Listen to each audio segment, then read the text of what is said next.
Anil Rego, founder and CEO of Right Horizons, joins us right now on the show to talk about his sense of how the markets are shaping up. Anil, good having you. Thanks so much for joining in. The question mark really, Anil, is that the last 2 days, there's semblance of strength that we've seen. Currency is just about holding on to those 54.60, 54.80 kind of levels.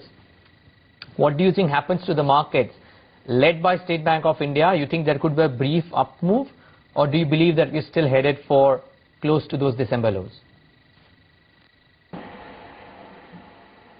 So I think the last time I gave reasonably negative outlook, right. And I think that happened on the markets. But I think from here, markets typically, stop at certain levels, consolidate, and then, the next move unfolds. So I would think from here for short-term investors, maybe, one can stay on, one can even invest a little bit. But again, I would like clarity in terms of how the global market outlook pans out, and only then look at a longer-term perspective. Anil, morning. Just to talk about some specific stocks related to the earnings that have come out. State Bank of India, of course, Neeraj already spoke about, but at Tata Steel as well, we've got the counter reacting to those disappointing numbers today. So given, the correction that we've witnessed for a Tata Steel and also the current valuations that it's trading at, would someone who's looking at, say, a 6 to 12-month horizon or even further on, it would be a good time to probably pick up a name like Tata Steel at this time? No, I would probably, wait on for some more time, because the global economy is not necessarily showing strength, and there are concerns in terms of Europe.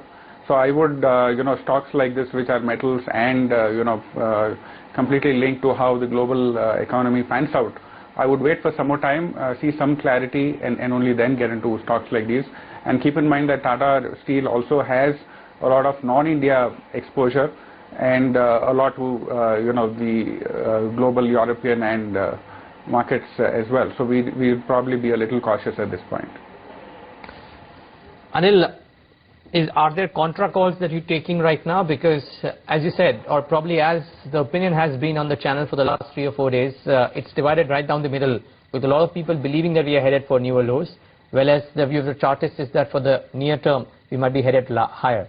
Given that scenario, are you taking any contra calls on the markets, be it buying some distressed names with a 1-year perspective, or buying some highly valued companies with the belief that the growth will continue in those? See, I think 2 places where I would bet my money. One is possibly on defensive large cap stocks. So those in the FMCG sectors is something that you can consider. I think one which is a little one is unsure about is the IT. Where I think global economy, it would depend a lot on that. At the same time, it benefits from the rupee. So from the standpoint at this time, possibly, I think one of the contra calls can even be on IT, that for a very short-term perspective. I think the other place that we like at this point of time is dividend yield names. So one could look at, if one even looks at, let's say, the banking sector, for example, Corporation Bank. I think names like that are worth looking at. Basically, dividend yield stocks in volatile markets do much better, so we'll probably look at some of them. Right. So Anil, you did mention in terms of the sectors, at least the FMCG basket, select IT names as well. So if you could highlight, some of the counters, the likes of an HUL, or if you talk about a Godrej Consumer, these counters are trading close to year highs or all-time highs. You still think on a fundamental basis they present good value at this point in time? And in the IT basket, is there any specific sector that you've identified, the mid caps, the large caps? What would you be betting on? So I'll still be looking at large caps. So basically on FMCG, I would look at something like an ITC, which had run up a little bit and come back. So one could probably look at ITC.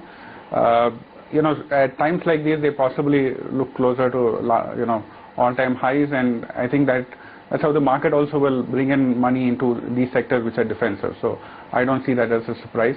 IT, I would possibly look at 2 names. One is TCS being very stable and consistent, and if one wants to take a contra call, then possibly an Infosys, because it has corrected well, and if one would need to see whether this quarter pans out the same way.